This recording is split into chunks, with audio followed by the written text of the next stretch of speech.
حضرت صلی اللہ علیہ وآلہ وسلم پر وحی کا ابتدائی دور اچھے سچے پاکیزہ خوابوں سے شروع ہوا۔ آپ خواب میں جو کچھ دیکھتے وہ صبح کی روشنی کی طرح صحیح اور سچا ثابت ہوتا۔ پھر من جانب قدرت آپ تنہائی پسند ہو گئے اور آپ نے غار حرا میں خلوت نشینی اختیار فرمائی اور کئی دن اور رات وہاں مسلسل عبادت اور یاد الہی و ذکر میں مشغول رہنے لگے۔ جب تک گھر آنے کو دل نہ چاہتا توشہ ہمراہ لیے ہوئے وہاں رہتے۔ توشہ ختم ہونے پر ہی اہلیہ محترمہ حضرت خدیجہ رضی اللہ تعالی عنہا کے پاس تشریف لاتے اور کچھ توشہ ہمراہ لے کر پھر وہاں جا کر خلوت گزین ہو جاتے۔ یہی طریقہ جاری رہا یہاں تک کہ آپ پر حق منکشف ہو گیا اور آپ غار حرا ہی میں قیام پذیر تھے کہ اچانک حضرت جبرائیل علیہ السلام آپ کے پاس حاضر ہوئے اور کہنے لگے کہ اے محمد پڑھو۔ آپ فرماتے ہیں کہ میں نے کہا کہ میں پڑھنا نہیں جانتا۔ آپ صلی اللہ علیہ وسلم فرماتے ہیں کہ فرشتے نے مجھے پکڑ کر اتنے زور سے بھینچا کہ میری طاقت جواب دے گئی۔ پھر مجھے چھوڑ کر کہا پڑھو۔ میں نے پھر وہی جواب دیا کہ میں پڑھا ہوا نہیں ہوں۔ اس فرشتے نے مجھ کو نہایت ہی زور سے بھینچا کہ مجھ کو سخت تکلیف محسوس ہوئی۔ پھر اس نے کہا کہ پڑھ۔ میں نے کہا میں پڑھا ہوا نہیں ہوں۔ فرشتے نے تیسری بار مجھ کو پکڑا اور تیسری مرتبہ پھر مجھ کو بھینچا۔ پھر مجھے چھوڑ دیا اور کہنے لگا کہ پڑھو اپنے رب کے نام کی مدد سے جس نے پیدا کیا اور انسان کو خون کی پھٹکی سے بنایا۔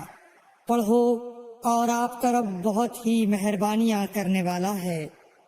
پس یہی آیتیں آپ حضرت جبرائیل علیہ السلام سے سن کر اس حال میں غار حرا سے واپس ہوئے کہ آپ کا دل اس انوکھے واقعے سے کانپ رہا تھا۔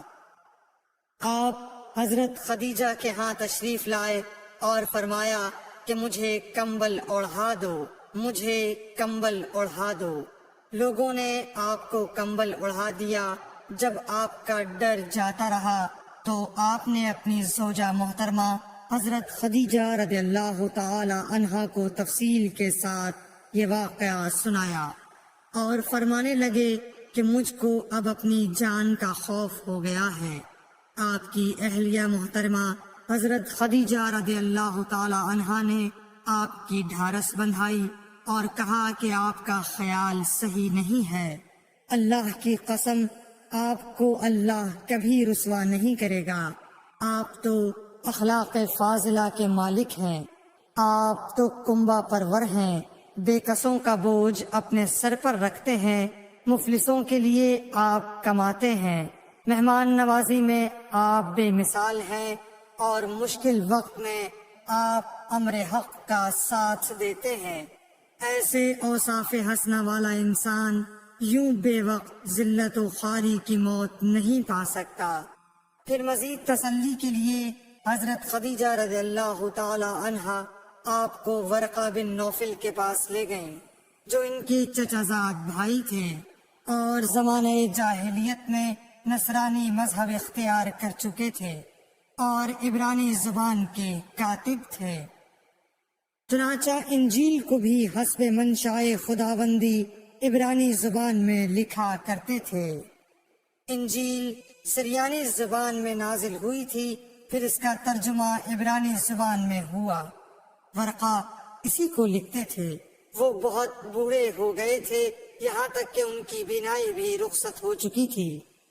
حضرت خدیجہ رضی اللہ تعالی عنہا نے ان کے سامنے آپ کے حالات بیان کیے اور کہا کہ اے چچا زاد بھائی، اپنے بھتیجے محمد صلی اللہ علیہ وسلم کی زبانی ذرا ان کی کیفیت سن لیجئے۔ وہ بولے کہ بھتیجے آپ نے جو کچھ دیکھا ہے اس کی تفصیل سناؤ۔ چنانچہ آپ صلی اللہ علیہ وآلہ وسلم نے از اول تا آخر پورا واقعہ سنایا، جسے سن کر ورقہ بے اختیار ہو کر بول اٹھے کہ یہ تو وہی ناموس معزز رازدان فرشتہ ہے جسے اللہ نے حضرت موسیٰ علیہ السلام پر وحی دے کر بھیجا تھا۔ کاش میں آپ کے اس عہد نبوت کے شروع ہونے پر جوان عمر ہوتا، کاش میں اس وقت تک زندہ رہتا جبکہ آپ کی قوم آپ کو اس شہر سے نکال دے گی۔ رسول کریم صلی اللہ علیہ وآلہ وسلم نے یہ سن کر تعجب سے پوچھا کہ کیا وہ لوگ مجھ کو نکال دیں گے، حالانکہ میں تو ان میں صادق و امین و مقبول ہوں۔ ورقہ بولا، ہاں یہ سب کچھ سچ ہے، مگر جو شخص بھی آپ کی طرح امر حق لے کر آیا لوگ اس کے دشمن ہی ہو گئے ہیں۔ اگر مجھے آپ کی نبوت کا وہ زمانہ مل جائے تو میں آپ کی پوری مدد کروں گا، مگر ورقہ کچھ دنوں کے بعد انتقال کر گئے۔ پھر کچھ عرصے تک وحی کی آمد موقوف رہی۔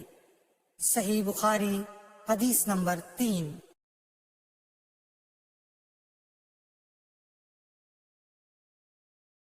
حضور اکرم صلی اللہ علیہ وآلہ وسلم نے وحی کے رک جانے کے زمانے کے حالات بیان فرماتے ہوئے کہا کہ ایک روز میں چلا جا رہا تھا کہ اچانک میں نے آسمان کی طرف ایک آواز سنی اور میں نے اپنا سر آسمان کی طرف اٹھایا۔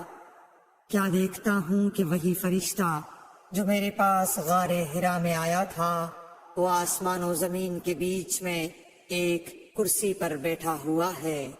میں اس سے ڈر گیا اور گھر آنے پر میں نے پھر کمبل اوڑھنے کی خواہش ظاہر کی۔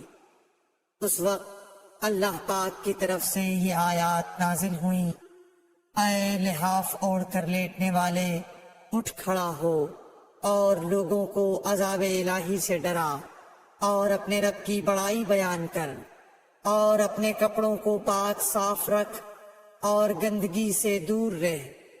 اس کے بعد وہی تیزی کے ساتھ پے در پے آنے لگی۔ صحیح بخاری حدیث نمبر 4۔